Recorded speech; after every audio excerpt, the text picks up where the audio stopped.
Going up against Incendio Supremacy. What will Incendio Supremacy do in game number 2?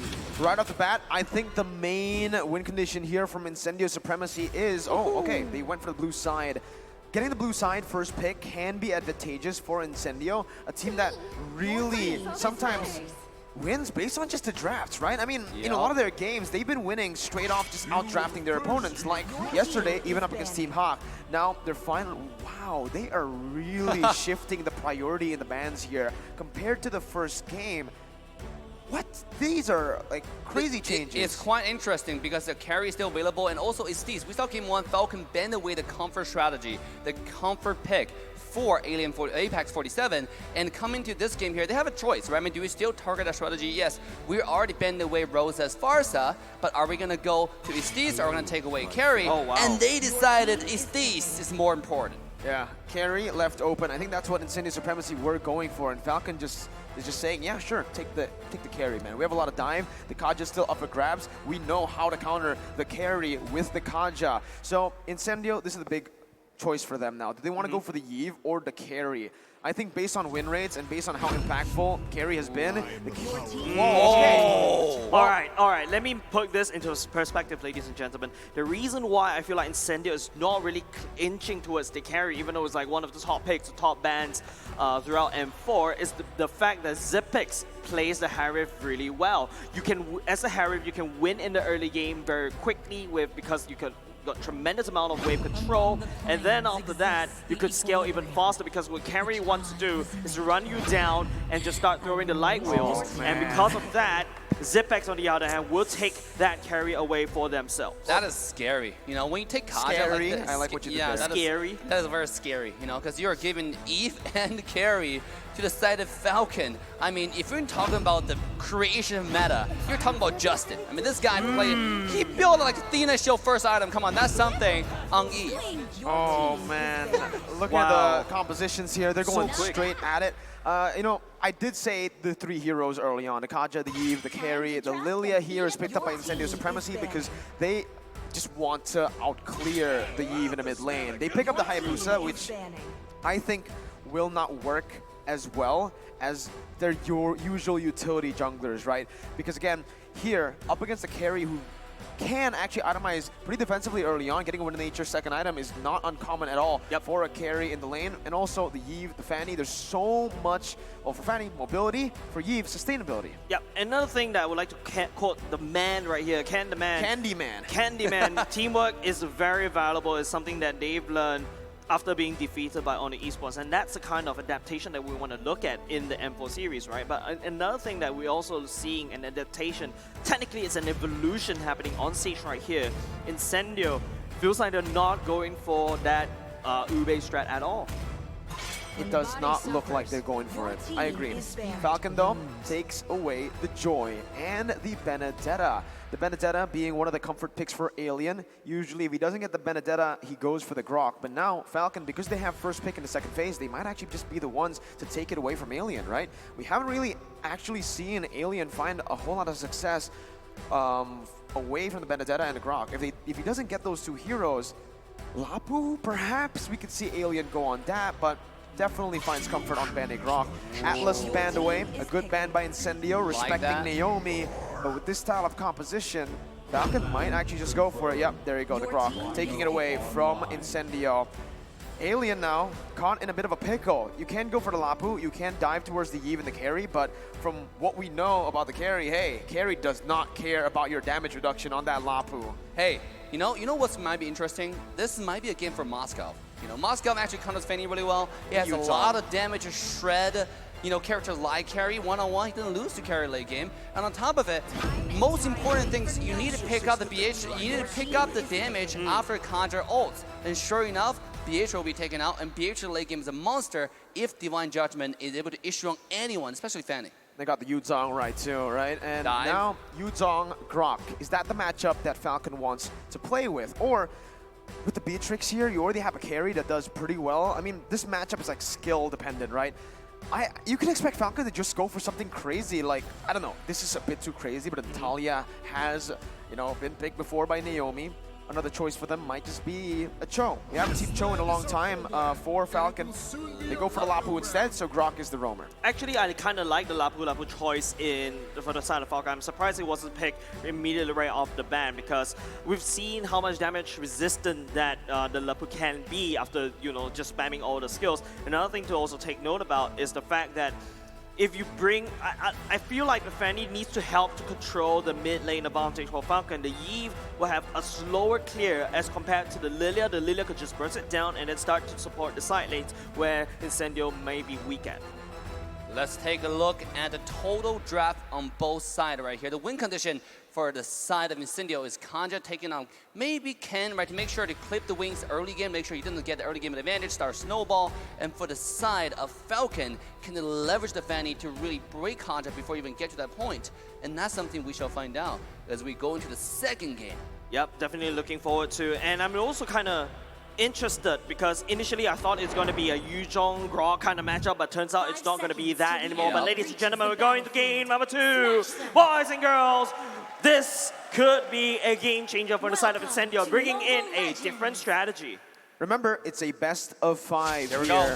There you go, different strategy indeed. Very early aggression from Incendio Supremacy, trying to just, you know, make some differences, adjust to Falcon's aggression. TNZ actually opted to go for the high and dry, which is going to be pretty good considering that Xiplix is going to be mostly alone. But Falcon can just adjust to that and actually rotate Naomi over to the gold lane a lot to prevent TNZ from dealing as much as possible with that high and dry. Okay, let's take a look at the early game. It seemed pretty peaceful, right? Invade wasn't so successful. Just, you can't really invade into the Eve with Lapu and Grok. And there's so much damage, and obviously, there's so much early game aggression, especially with the way how Grok's able to pull and block the wave. And here, take a look at M4 stats. M4 stats says that Falcon, the Bloodthirsty Kings, #1 highest first blood rate in M4, 90.9%. That's almost 10 in 10 games. 9 games, they are the first aggressors. They are the ones that picks up the first blood. That's crazy. You know what that means? That means if somehow Incendio take the first blood, does that mean they got a much better chance of winning? Maybe, right? I mean, Falcon are just so good at getting these early skirmishes on. Incendio have been struggling against that. We saw that in game number 1, 2-0 start for Falcon. I think what Incendio needs to do is don't play to that same aggression. Actually, just play the opposite, right? Stay conservative, stay safe, because if Falcon are able to push the advantage here, almost. That was just a little bit of bush check. I don't think that's intentional, maybe like an accident, but at the same time, that's actually quite constructive. I mean, I was blinking just now. I blinked, and okay, Zipex picked up the gold crab, but the calculation. Back to that, I was blinking, but here we go, Hayabusa all the way to back. Here we go, Hayabusa into the back line, finding Ken Lo, as now it's Incendio would be the first team that moved onto the first turtle and gaining the advantage on the map. I like it already. Early on, what Incendio are supposed to do is they should try to stop or just avoid team fights, control the neutral objectives, because that's how they're able to win games previously. In the first game, they played a little bit too much into Falcon's hand, and now they're really starting to play around their unique playstyle, which is neutral objective control and sticking with each other to find that pressure. Yep, Sunshine ignoring the boots, wants to get the BOD as quickly as possible. You can see Naomi and the members of Falcon setting up a gang at the top lane, but Sunshine, Spider-Sense singling, gonna back off. Don't you just love that skin? You know, you saw the animation on Wave Clear, that looked incredible. I mean, if you haven't got the M4 Battle Pass yet, this is the time. Stop flexing on the desk. All right, we get it. You're level 151, all right? I'm only like level 55 or something. I'll get it one day. Slow do and it. steady. Oh, here we go, as Ken makes his entrance in the team fight. This is now Rosa taking low and Rosa taking down. And the First Blood King, live it to his name, Falcon, takes the first blood. I think that's the power of Ken right here, right? This is exactly what we want to do. Unfortunately, Incendio was the one that put a stopper in the first engage, but Falcon can finally pick up on the side of Rosa, but here we go. TNZ finding damage onto Ken, but there are a little bit too many people. Oh, he jumped back in with a shadow kill, but a beautiful dash from Ken will get himself away. You saw that, right, Yeah, Mirko? did Ken cancel out the shadow kill with just a cable? Yeah, sometimes it does happen like that. If you're able to dash away at the frame when you do the second shadow kill dash. Mechanical and God. cancels. Mechanical God, spring it top side. Apex for the time will find the grab. Novi taking very, very low though, but not low enough for him to kill. Beautiful interception from Justin will make sure that the Incendio does not find any damage into the support health bar. Bottom side, Alien looking to jump in with a dragon form, looking for some damage. But the gold crab seems like it won't go to the dark dragon on the bottom side. Alien takes it. I mean, give it to Assassin Dave to know these small little things about each assassin, right? But looking at the emblem for now, as both these two teams fighting, Justin already real-world manipulation going down to zone out the members of Incendio from the Hard Invade. Weapon Master for the side of Beatrix, that's why she wants to get the BOD very quickly. Both of these two assassins, from Incendio and Falcon, going for the high and dry, want to do maximum damage when they are alone. But I feel like the Fanny may find more advantage right here. However, for the side of Incendio, I think they need more mid control. Yeah, it's really good right now because, honestly, I don't think it's about the mid-control there because Incendio Supremacy actually got the mid-control. It's about the decision-making. Yep. They went towards the purple buff instead of setting up for the turtle. It's a risk they were willing to take, but it wasn't a risk that paid off. Falcon Esports utilized that purple buff attempt, the purple buff steal attempt from Incendio Supremacy, and they said, hey, we have a lot of kill pressure here. We have Justin still with the ultimate Naomi, and even Yellow Flash who cleared out his lane earlier. So Incendio, that attempt, using the resources to get towards the purple buff was just actually going to be a punishment from Falcon to take the purple buff, zone other members away, forcing the resources, and taking the turtle. Oh, four-man tower dive on the top side. Rosa popping the black shears, and Naomi jumping in was a well charge, and the result is not satisfactory. This is now Falcon looking to shove the lane before the dive to the four-man tower dive. A beautiful trade from Falcon on the bottom side, though, finding tier 1 tower and finding not only the first blood, but first objective on the map.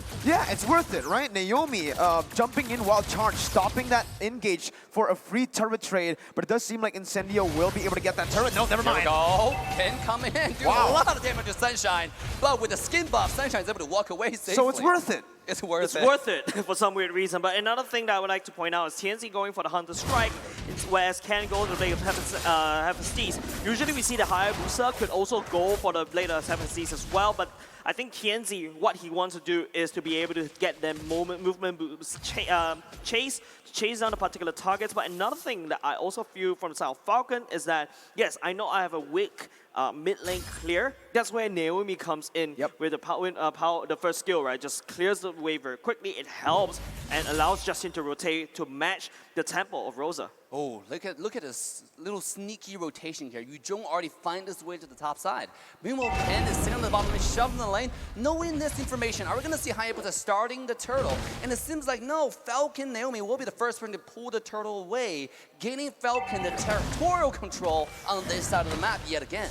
Very good vision control here from Falcon, right? They understand that Incendio members are missing from the map, so they just push in the waves, and then they play it safe. They don't know where they are. They finally do now, and they actually might be looking for something. The mask comes in. Naomi will quickly be cancelled. He will walk away safely thanks to skill 1.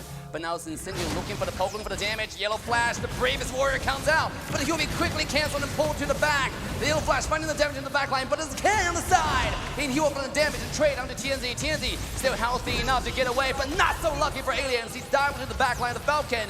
He will be clipped to death. And this is the Falcon taking the kill number 1 and now making a move back into the turtle. Yeah, it was Yellow Flash opening on the map. TNZ going in. He stole the turtle, though. He stole the turtle like a god. The thief himself, Incendio, takes the turtle. Wow, out-retrying Ken, right? Because you can see Ken had that retribution too. He used it earlier, just mistimed it by a bit, and Tianzi was able to just punish that, capitalize on the fact. Falcon still leading in this game, but Incendio are doing a bit better than they did in Game 1 because they are able to weather the storm out. So now it just comes down to, let's talk about that mid-game, because entering the mid-game, I still do believe that Falcon will have the upper edge.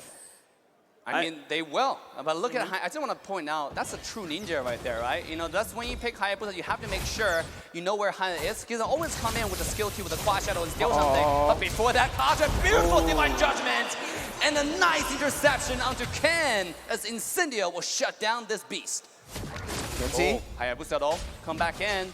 Might see a little bit of thingy blocking the screen, but doesn't matter. Hayabusa finding the damage onto Justin, who have to pop the flicker, just get himself away. Naomi fighting back with a low charge. This is the entire set of Falcon diving on the side of Incendio. They find a lot of damage, not enough. Alien will find a flank into the back line, as Zipix will be the first one to take him down. Alien fighting back, finding a double kill. Easy peasy, lemon squeezy, and Incendio takes the fight. Whoa, what a drawn-out fight. That was really good by Incendio, baiting Falcon out, and this time around, it's actually Falcon who will actually lose in these, you know, in these long fights. They have a Yu Zhong, they have a Beatrix, and the Yu Zhong right now in the mid game is going to hit that power spike Alien utilizing it really well, finally going for the fight. Ken, though, gonna be caught. The shadow kill. Oh. Ken taking low. He's gonna get away. Sure enough, he just essentially minion ways able to get away safely. I think in that previous team fight, right, another thing that Incendio did right is that you know that Ken is bloodthirsty. You know that Ken wants to find Rosa and shut him down. That's why if you notice how Apex 47 is positioning him around the Fanny. Once the Fanny comes in, I'm going to stun him, I'm going to pull him apart, and then destroy him. Then after that, when Falcon doesn't want a fight because it's a manpower disadvantage, Incendio forced their hand. And with that, they equalize the goal lead just a little bit. And no, sorry, correction. They gain a bit of goal lead because of that particular fight. They're able to capitalize on the fact, right? Yep. And again, it comes down to how they're able to win their, well, play their win conditions here. Sunshine has been scaling pretty well. Zipix doing the same thing, but Beatrix will have a little bit more, in my opinion, well, more resources to play with here. Divine Judgment, though. Apex 47 will find the Divine Judgment on the Grok will be taken down almost instantaneously. It's Alien now looking to fight back to the back line. He cannot find a target, but it doesn't matter. As on the side of Incendio, they will find a kill on Yellow Flash, and they take the fight. They're making a move to the Lord. Wow. Yellow Flash did really well, just splitting the whole Falcon roster apart. And all of a sudden, Yellow Flash is soloing the 4 members, and Falcon, the main damage dealer, Justin and Zipex, wasn't able to walk forward. Oh, here we go, the tower push. Rosa is able to push the Falcon away while they take the tier 1 tower. And Lord has not come down to lane yet. Once the Lord makes his entrance to the fight, I suspect Incendio to make full advantage of this and really extend the lead. Speaking of extending the lead, Ken said no! He wants to flank on the Sunshine. Essential will be taken down. This is Falcon fighting back. I think at this point, it comes down to who actually engages first. Yes. If the Yuzong gets that back line, it's almost over for Falcon. And the same thing goes for Falcon towards Incendio. If Incendio lose their back line, if Rosa and Sunshine aren't allowed to hit, then they're not really going to be able to win out these team fights. So let's take a look at the items just now. Earlier, we are seeing that the Beatrix had the BOD, has the Malefic Roar, building towards Wind of Nature. That's going to be massive. So wait for that right there. I do believe Incendio are going to get Sunshine that Wind of Nature very, very soon here. Maybe. Ken's going to have a hard time. Oh, misplay. wall charge barely missed. And now here comes Alien, waiting to the Petrify, into the Dragon from the damage on Naomi. But the real world manipulation will scare away the Incendio team, and they back away from the push. Tier 2 tower for Falcon, stay standing. Marco, you mentioned about this uncomfortable Mexican standoff, right? Oh. Well, that's a lot of damage coming off of TNC, though. Shell But kill. then, TNC takes the comeback, the 1-on-1 supremacy. Incendio TNC takes this duo. What a duel there, right? Initially Ken with the burst, but then Tianzi showing that class on the Hayabusa. Here, Incendio are controlling the pace of the game entirely with a 4,000 gold lead, manipulating the waves really well too, and Falcon just have no answers to anything. Right now, with that 5k gold lead, it's going to be really tough. Even if Falcon gets a good engage, it's Falcon who's right now relying on Incendio to make a mistake. Yeah. They have no way to actually go for the 5v5 unless Incendio mispositions Sunshine and Rosa. I agree with you, Marco. You're asking that very tough question right there. What if any of these teams, the first one to pull that trigger should be the one that wins? Falcon tried to pull that trigger in the previous team fight. It wasn't Falcon that won, it's Incendio that got out alive. But let's take a look at the items right here. The Hayabusa, super tanky, even buying the Dreadnought armor already because he knows that the Fanny is definitely targeting him and he wants to outplay, and that's how he got the outplay just now. I do want to point out the Hayabusa is sitting at about 2,000 or 1,500 gold ahead compared to Fanny. This is like the mirror opposite from last game, right? When Ken was drastically had 2,000 to 3,000 gold ahead. This is really just a comparison of who's the better assassin player here. Oh, Speaking of Ken. that, Ken might be caught out. Oh, Divine Judgment catches bird mid-air, and Incendio takes another kill. Literally Wow. clipping the wings of the Falcon. Ken the man got Divine Judgment by Apex 47 mid-air. That was the main concern with the Fanny pick onto Akaja, but Falcon are trying to do the same to the assassin. Tianzi, though, won't fall for that.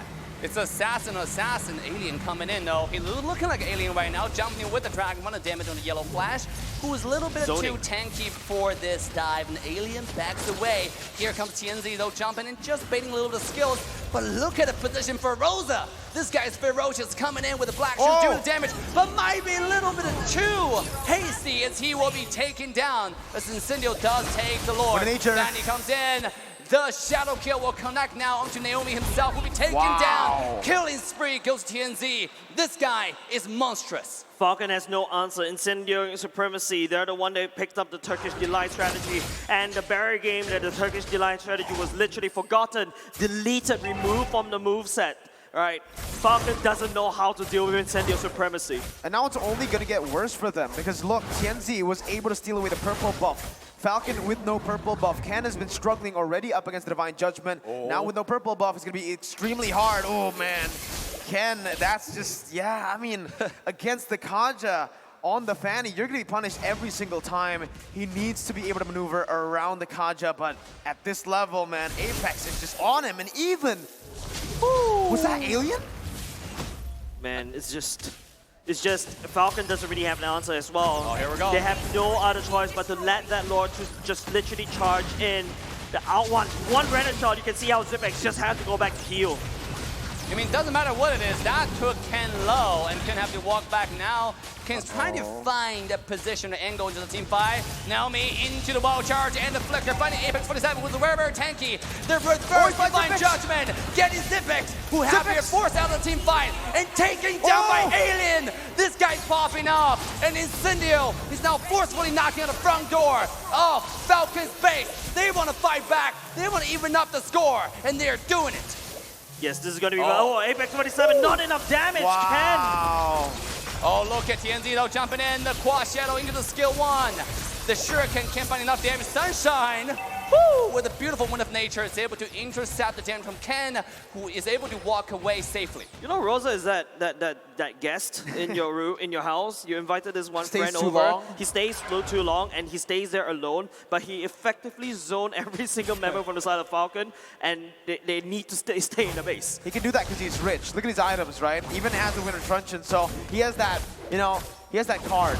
You try to tell him to get out of your house, but he's like, no, I have the Winter Truncheon. I can stay here, I can freeze here, and you can't touch me. Oh, Rosa has been doing this quite a bit with Black Shoe just reset, you know, the passive on the bomb. I think this is really smart because the ultimate right now, look at his item. He has probably maxed out cooldown reduction, right? You can do that over and over again in a matter of seconds. Very, very smart move right here. That might be some item that I'm going to test tonight in my ranked games. Man, looking at the other items though here, you can already see that, you know, for the roamer, Kaja is doing so much more, well, has so much more gold to play with. Apex 47 is practically unkillable. It's very hard. It's just, I think at this point, it's just Zipex who can really melt him down. All the frontliners from Incendio, not just that Kaja, but the Yuzong too. Alien is very sustainable on top of that. We even saw that he was able to out-sustain and out-damage Zipex in the end there, despite Zipex having with nature. Yeah, but there's another problem. Is if Incendio Supremacy even allowed Zipex or Justin to fight in the front lines, because you're talking about that's a little bit scary for Naomi for a moment. It could have gone very wrong for him. I mean, no one really want to be the first one to jump in because they know they're going to be kidnapped by this Kaja, right? He's being on point on the Divine Judgment, getting the Ken, getting Zipex. This guy knows what he's doing on the Kaja. Well, not just that, right, but also TNZ, who can do this! Here we go, TNZ jumping in with a shadow kill, finding Justin, but the damage is being split between the two though, so nobody really got taken down super low, and now the healing coming out as Falcon is still looking pretty healthy for the next upcoming fight. Remember, Justin still has that Winter Truncheon. Let's see with Divine Judgment. Divine Judgment coming out, Naomi taking low, he's pretty healthy still. Yellow Flash coming in, and the target is Sunshine without Wind of Nature, finally popping out. Sunshine stays away. And by the way, big shout out to my friend Sunshine, Florida. Now take a look at this fight one more time. As now Falcon coming in, finding more damage to TNZ. TNZ popped the immortality. He will not stay alive. A beautiful wombo combo from Naomi will make sure that one happens. Wow. That's a little bit interesting coming off of Falcon, right? Don't forget, I thought Falcon was making the same mistake. Yellow Flash was overextending just a little bit. Incendio, on the other hand, I don't know what happened there. Actually using Rosa to buy some time, but Ken, because he's being a fan, he decides to know, okay, this is the main target I need to go for. Was able to push Incendio Supremacy away, but now TNC is going down. They have the Retribution. Falcon does have the Retribution advantage, but the Lord still doesn't want to go down. We could be going into a long Lord dance. Drones coming in now. Here comes the wall.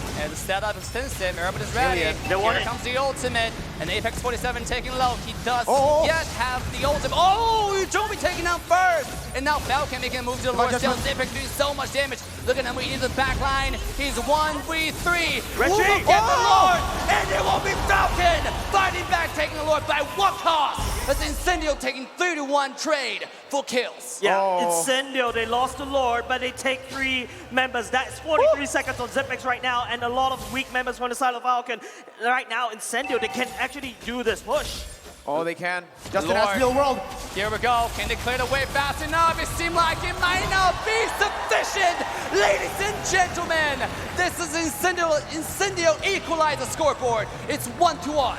Well played, man. I think for this draft in particular, it was about the skill difference, right? It was how both of the teams execute their game plan, and Incendio Supremacy was able to execute a bit better early on, forcing a lot of mistakes and forcing Falcon to lose out on that gold lead that they were able to capitalize on. 5,000 gold lead towards the end. You could see Falcon adjusted later on in the game by actually, baiting out a few of those resources to win out of that fight and to get TNT down. But Incendio, they fought through it, they baited out the Lord, and they did not let Falcon get that Lord. It's a beautiful game coming out from Incendio, and to be honest, ladies and gentlemen, I think Incendio is the one that literally says, you know what, I don't need to be just doing the Turkish Delight.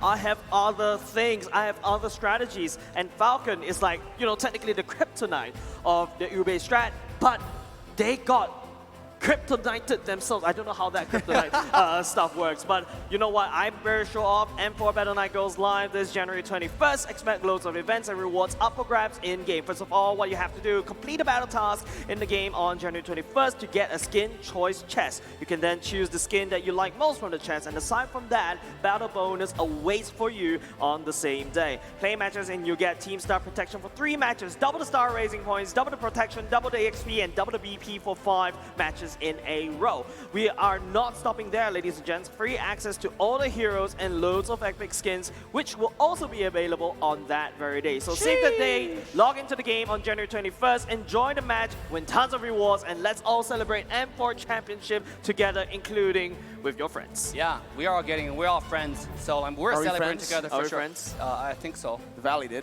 The Valley did.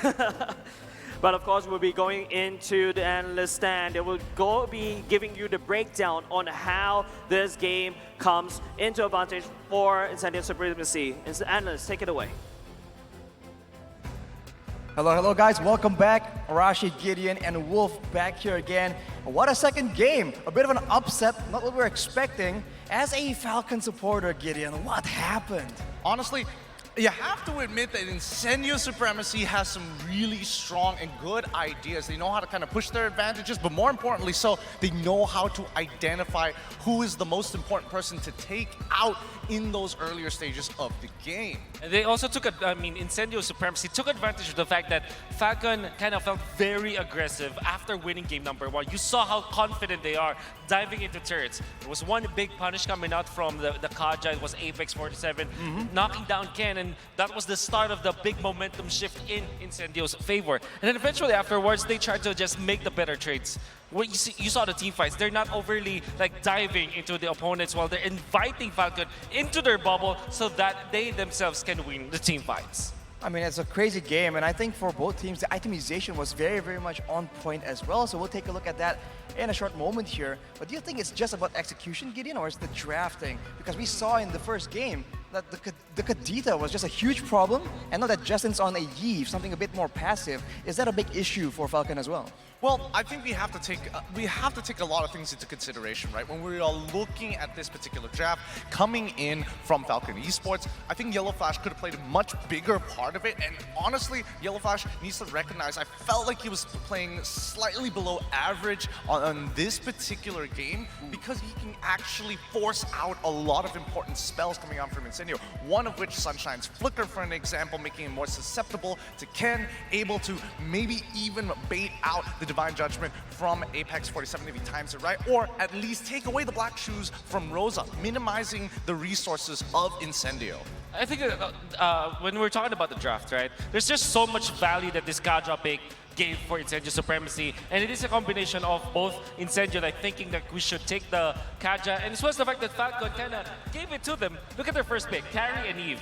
Two of the heroes that kind of struggle against the Kadra, if you think about it. Then eventually they went in for the Fanny. Now, all of a sudden, 3 of your heroes are countered by 1 hero. But here's the thing, right? The Grok was supposed to be the saving grace, and I think that's where we saw a lot of the bleeding happen in the early game, which made Naomi's job so much more difficult because he plays such a, I don't want to say pivotal, but he's more of the cornerstone for the mid and the later stages of the game, because how else would they know where Apex 47 is without the power of nature and with the natural passive that Grok has? And that's very true. We've already felt that Falcon was actually soaring already. They got the early advantage, but they were just too aggressive. That's why the mid game now is on the side of Incendio Supremacy. The good thing is Incendio did not let go of the grip when they got it.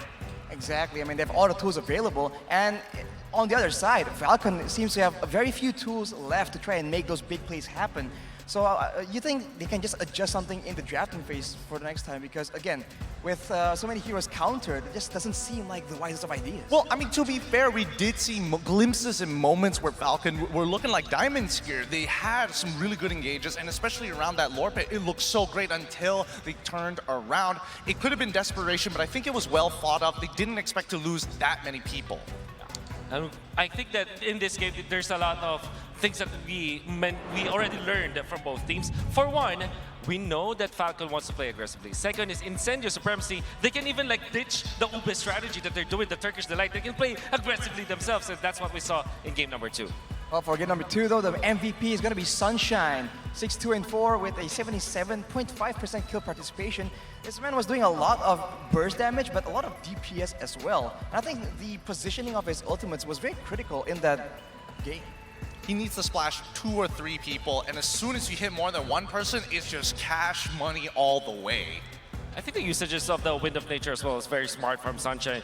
He commits it even when it's not like he's actually in danger. He's not too stingy utilizing the Wind of Nature, and that actually allowed him to have more ways to kind of control parts of the map. Now we can see the hate map coming out from Sunshine. As expected, it is in the gold lane, but there's a little bit of activation, early activation, because this is what, 5 to 10 minutes? They already utilized Sunshine in those objectives, neutral objectives. Yeah, I mean, again, Beatrix, great at wave clearing. We have so many different options, especially against the carry. With the help of Apex 47, he has very clear paths to actually move around the river segment of the map, especially on this top side. As we see, you know, he's not invading the enemy jungles, but he's taking a more backward position and maybe even can bait people out into Apex 47. Yeah. Well, so we'll take a look at some highlights for that previous game. First, is see Sunshine. What exactly was he able to do, especially in the early game, to try and get that lead? Well, it wasn't that easy in the early stages, so not gonna lie, because Falcon was very aggressive. They were on point. This was the big punish, though. You can see Sunshine, he was able to take out Zipex, which was very crucial because now you stop the momentum of Falcon. Eventually, there was a big counterplay coming up from Incendio Supremacy as they have punished Falcon once again. Now, in this case, look at his positioning. He wasn't tagged at all by Falcon, despite Falcon having like decent amount of gap chasers, of gap closers, I mean. Right, just not enough threats, so Sunshine was just able to output so much DPS again and again. You can see that maybe only Yellow Flash, like Gideon mentioned, was able to actually threaten him in the back line, and maybe we have to see a bit more of that, because that seems to be what is more in line with Falcon. Yeah, and again, it really boils down to Naomi just having a really bad early game and not having enough items to sustain until that point. So, it's a tough story, but for now, the score is 1-1, and these best of